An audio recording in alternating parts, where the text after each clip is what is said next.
as well. Let's bring in our market master of the day. Gautam Duggad is Head of Research Institutional Equities at Motilal Oswal Financial Services. Gautam, great to have you with us here. Thank you very much. How are things looking to you, Gautam, as far as when you look at markets at an aggregate level point of view? Hi, Prashant. Good morning. Good morning. Go on. We've seen some knockdown, about 7-8% now. Last 2-3 days, we've seen some concerns getting eased on the this new COVID variant front, but I think it's too early. People need to watch on that front at least a couple of more weeks before things get more clearer and data emerges. As far as markets at aggregate level is concerned, I think we are fine. We've had about 21-22% rise for the year. Earnings have been pretty strong despite all the headwinds that we have seen in the last 3-4 months on the commodity cost front. While there have been some sectors which has taken a knock on margins, but commodities and cyclicals have ensured that at the aggregate level, earnings didn't suffer much.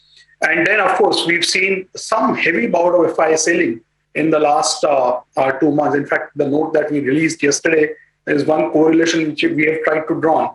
Wherever there has been a heavy FI selling month in the secondary market, we've seen about $4.5 billion of FI selling in the month of November. And I think December also, that has continued. 7 out of those 10 monthly heavy FI selling months, we've seen Bank Nifty underperforming the Nifty big time.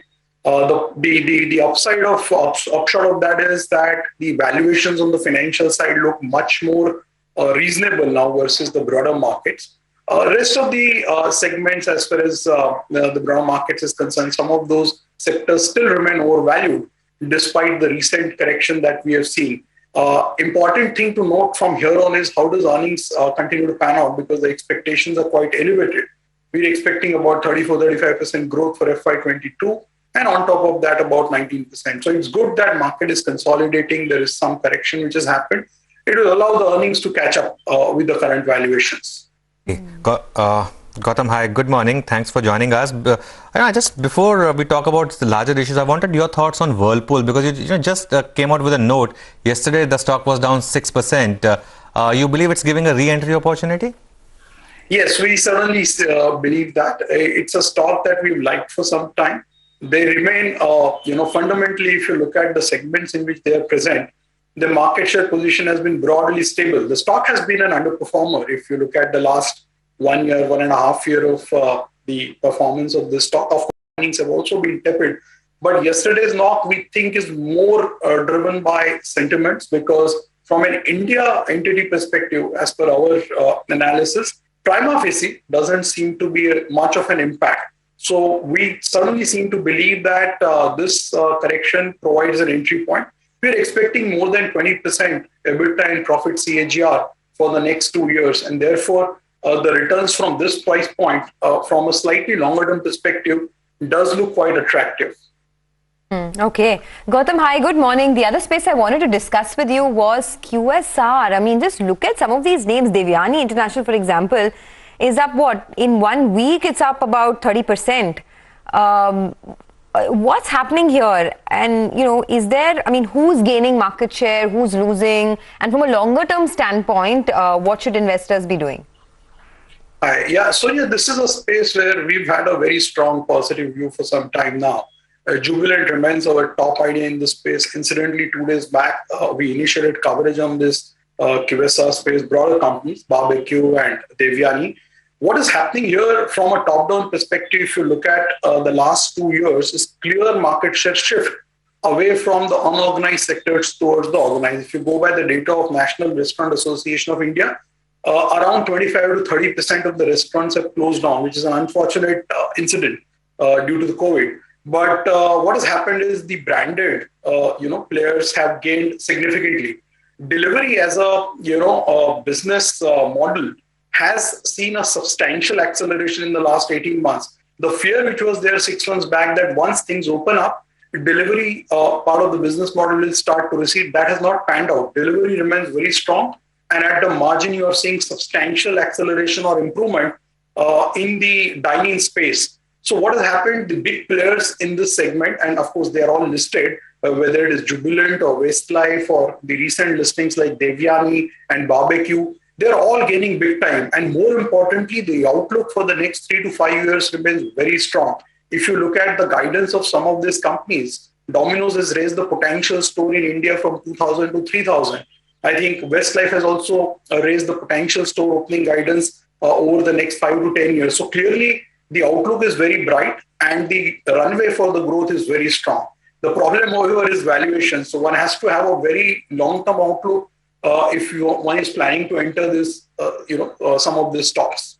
Gautam, for long-term investors who may want to fill in so-called gaps in their portfolio, I mean, get exposure to leading businesses in particular sectors which they think are, which have got a long runway of growth.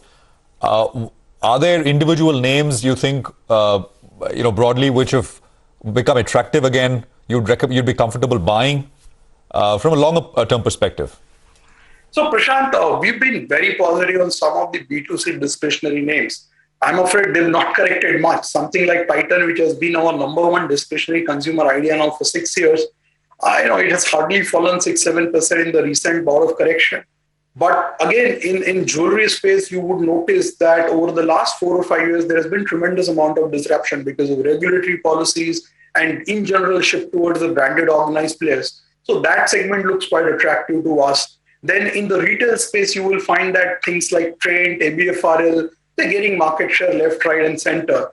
Aside of that, since your question is more around valuations, I would think that today, if there is one sector which offers the most reasonable valuation spectrum in the mainstream space, then it is financials. I mean, we've seen fundamentals improve there, disbursements picking up, collection efficiencies improving, and at the same time, you are not seeing any damage to the earnings of the large cap banking space. And valuations after the time correction of the last 12 or 18 months, to my mind, looks quite attractive at those prices. So whether it is an ICICI Bank or an HDFC Bank or even Axis, Kotak, SBI, all of them are offering good value from a 1 to 3 year perspective. So that is one space where we are very positive. And of course, IT remains our single largest overweight position in our model portfolio.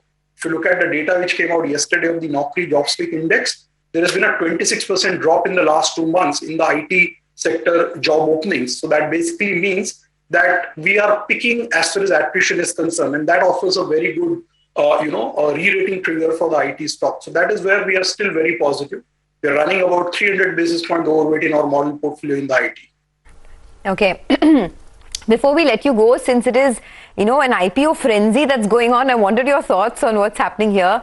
I mean, there was RateGain, there's Shriram Properties, there's MapMy India today, there's Metro Brands tomorrow.